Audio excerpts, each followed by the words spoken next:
selera ini fotokritisisme ini. Ya, makanya arsitek itu harus jalan-jalan, harus berselera tinggi gitu ya. Nah, kalau di kampung ya kalau datang ke kota usahakan jalan-jalan ke mall, ke gedung-gedung bagus itu sehingga selera kita itu terhadap seni itu menjadi tinggi.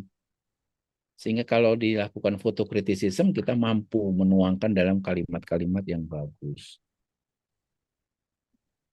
Baik, yang ketiga adalah deskriptif ya, tidak menilai, tidak menafsir tapi membantu melihat apa yang sesungguhnya ada.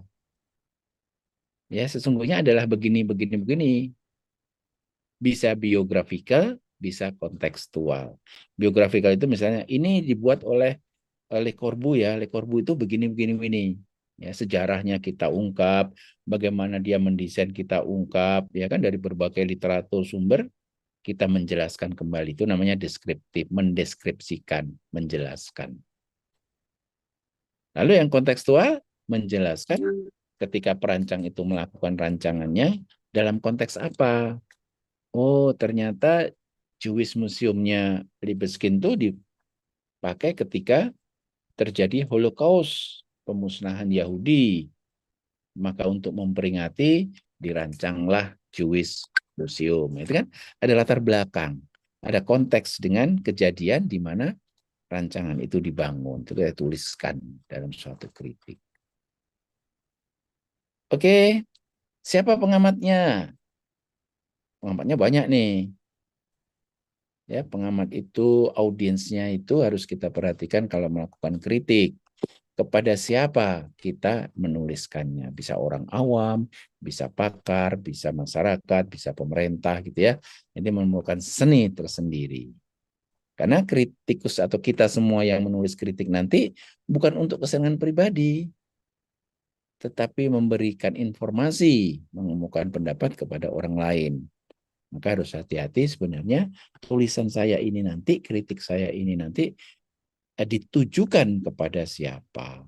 Dengan tentu saja tidak boleh menyinggung sara ya, suku, ras, agama, tetap sopan ya, tidak menimbulkan apa ya provokasi yang berlebihan, misalnya tidak kampanye suatu golongan gitu ya. Ini eh, pentingnya. Ini sejarah, Bapak sudah ceritakan tadi pentingnya sejarah ya.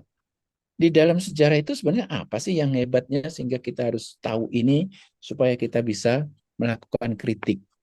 Ini adalah informasi yang harus kita punya sehingga kritik kita itu memiliki quality yang bagus. Jadi kalau sejarah arsitektur yang dilihat itu adalah teorinya. Apa teori di sejarah modern, apa teori di pramodern, lalu peristiwa apa yang terjadi di sana dan dampaknya secara sosial ekonomi. Lalu di dalam kita belajar sejarah kita bisa menemukan metode perancangannya. Kalau Louis Kahn tuh merancang begini, kalau Corbusier itu begini, kalau Zaha Hadid itu begini, kalau AMP itu begini, kalau Ken Yang itu begini. Dia ada metode perancangan sehingga kita kaya, kita melakukan kritik itu tahu kita, oh ini menurut ini ya, ini menurut ini ya, ya.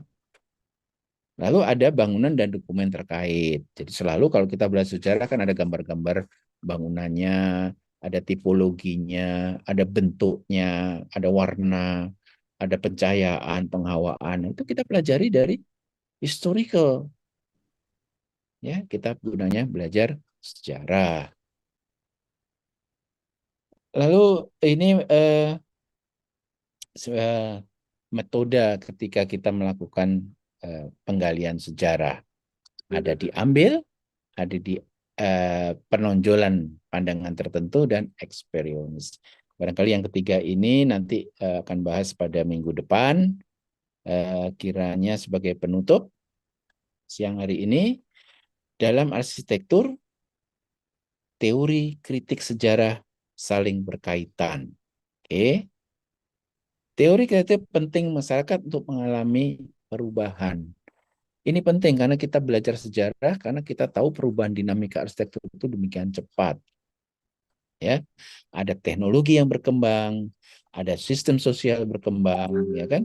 Sehingga ketika perubahan ini terjadi, arsiteknya juga tanggap terhadap perubahan tersebut, dinamis juga.